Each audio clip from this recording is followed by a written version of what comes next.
Okay, so welcome back. So you look like you've just chosen the book section. So hopefully you're going to enjoy this little part of it. I have already sorted the books into what the titles, because when I did my Harry Potter event last week, I actually displayed them on the shelves to make the library look more relating. But I don't know how many books I've actually got, and I don't know how many full sets of years 1 to 7 do I actually own. Just sort of laying them on there, and then we're going to count them out and see how many sets we can make and give you some values, estimated values of what I'm going to sell them for and how I'm going to do it at the same time. So let's turn the camera around now.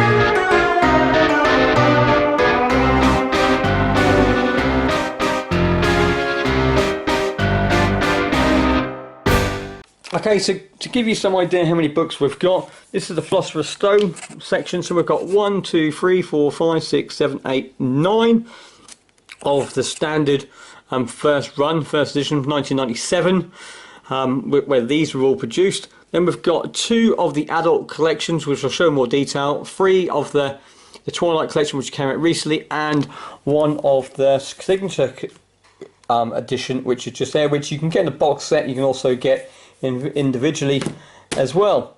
So they are the first ones we're going to look at. And then we've got the Chamber of Secrets. So we've got different versions. We've got the adult version there, we've got the celebration of version, then we've got the standard paperback 1998 edition. Then we've got the Prison of Azkaban.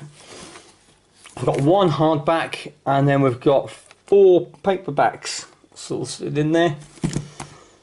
Again, hardbacks are worth a lot more than paperbacks.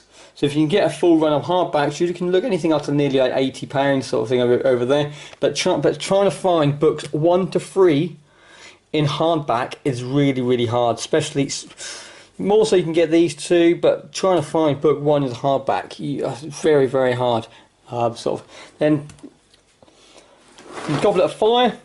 So we've got 1, 2, 3, 4, 5, 6, 7, 8, 9, 10, 11 Goblet of Fires, where quite a few of those are paperbacks and hardbacks. So this is the time they're still doing paperbacks, and suddenly they started selling more hardbacks because the books itself was so thick that the paper just comes off the bindings over there. Order of Phoenix, 1, 2, 3, 4, 5, 6, 7, 8, 9, 10, 11, 12. All the things. This is actually the largest book out of all of them. Just look how thick that one is, compares to sort of one of the standard ones. Yeah, but a fun, fascinating fact for you: the depending on the last 2 films were made a double. They made 2 things, but actually, the Chamber of Secrets as a one-off, singular film was actually the longest one out of all 8 films. Put together. So if you put part 1 and part 2, some people might say, yeah, that's the longest one, but they're individual films on the thing because they wanted there's so much detail and added storyline put into the films. But the book itself, to actually the film was actually the longest film. Did some sort of thing. And then coming on to the Half-Blood Prince, we've got 1, 2, 3, 4, 5, 6, 7, 8, 9, 10, 11, 12, 13 copies of the Half-Blood Prince. 1 where 1, 2, 3, 4, 5 are in the adult collection, where 1 doesn't have the dust jacket. So this is really not worth it at all, really. It was just a job lot of books.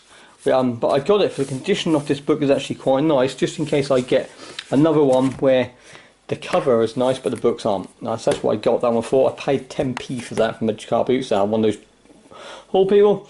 And then the last ones we've got 8 Deathly Hallows, 4 adult versions and 4 children's versions of the book. Just to give you some idea what the adult versions and children's versions were, but let's use the Deathly Hallows as an example. So when they were doing the films, or when they're doing the books, they wanted to make sure that the books could be read by boys, girls and adults alike. So they felt like an adult sitting inside a tube or a thing walking around with a big brightly coloured book sort of wasn't really good sort of reading, because at the stage when it first came out, you got to think, when it first came out, no one's heard of J.K. Rowling or Joanne Rowling at that time, and walking around with a book like this, children's book, doesn't really sort of pay too well for an adult in 1997 walking around. So what they decided to do is sack the same book, but just put a different cover on it. So when an adult's holding this book, it doesn't really look too childish. They're reading exactly the same book as what everyone was, but at this stage, no one really knew what Harry Potter was, and so people didn't draw attention. Oh, why is that adult reading a children's book? So that is the only difference between the two covers. Other sort of thing you'd come over as well, when you see one of the first books, it was actually Joanne Rowling, not J.K. Rowling. But because they started using Joanne, usually what you'd find that would be inside this page here, and it would be dedicated to, there we go, it actually says here, yeah, dedicated to Joanne Rowling. At a later date that was actually changed to J.K. Rowling, but Joanne didn't actually have a middle name. They actually didn't have a middle name. So when the publishers, they first put an A there, they put J.A. Rowling just as a spacer so they can work out the spacing of the thing. But later on she chose the initial K for her auntie Catherine, who inspired her quite a lot. So therefore she's now known as J.K. Rowling. So that is where that sort of comes from as well. Yeah, lots of little fascinating facts for you. You never know. You never know when you need them in pub competitions, especially if you're going to go one of Nick Hill's pub crawls sort of, or pub games one day. You never know, we might put some random trivia Harry Potter in. We'll be well away, won't we? So that is all that. So I'm now going to sort these out, but generally I've only got 4 Deathly Hallows, so I'm only going to be making 4 bundles. But from that I'm then going to pick out a few books which I think are worthwhile selling individually. Okay, so the books are now all sorted out now. I've got a nice little job lot of books I'll go through with you.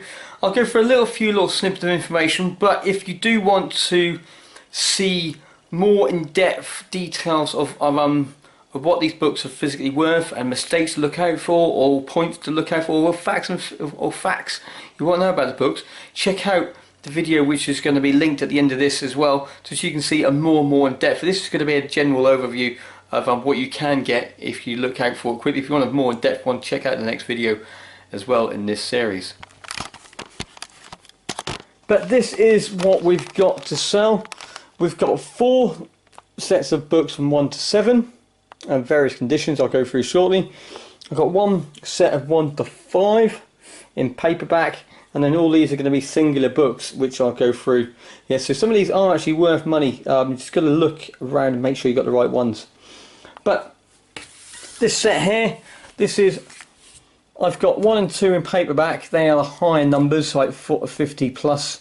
But now I've got 3 right through to 7 in hardback. All the dust jackets, all good condition, all fairly good condition. I'm looking at about £35 for this one, just purely because I've got the Prisoner of Azkaban, which is actually quite a hard one to get now in hardback. When it came out, there was lots of these, because I did get this wrong earlier on. I did say this is worth 2,000 and paperback issue 1. It's not, it's 6,000 for paperback number 1 and 2,000 for issue 2. I'll just correct myself.